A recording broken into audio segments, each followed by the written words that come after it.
ইক্ষ্বাকু কে ছিলেন? সূর্য বংশের প্রতিষ্ঠাতা।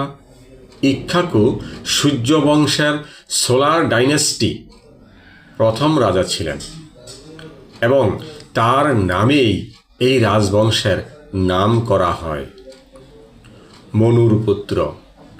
তিনি বৈবস্বত, মনু ও শ্রদ্ধার দেবীর 10 জন পুত্রের মধ্যে একজন ছিলেন, যিনি পৃথিবীতে প্রথম মানব হিসাবে পরিচিত। কোশল রাজ্যের শাসক। ইক্ষ্বাকু কোশল রাজ্যের রাজধানী অযোধ্যার শাসক ছিলেন এবং মনু স্মৃতির ধর্মীয় নিয়মকানুন প্রথম কার্যকর করেন। রামায়ণের সঙ্গে সংযোগ। তিনি রামায়ণে উল্লেখিত ইক্ষ্বাকু বংশের পূর্বপুরুষ, যার বংশধরদের মধ্যে অযোধ্যার বিখ্যাত রাজা ছিলেন। ধর্মীয় গুরুত্ব।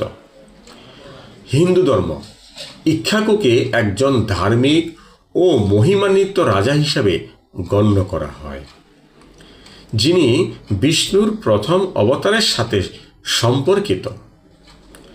জৈন ধর্ম। জৈন বিশ্বাস অনুযায়ী ইক্ষ্বাকু বীরত্বপূর্ণ বংশের জনক, যার মধ্যে অনেক তীর্থঙ্কর এবং বীর পুরুষ ছিলেন।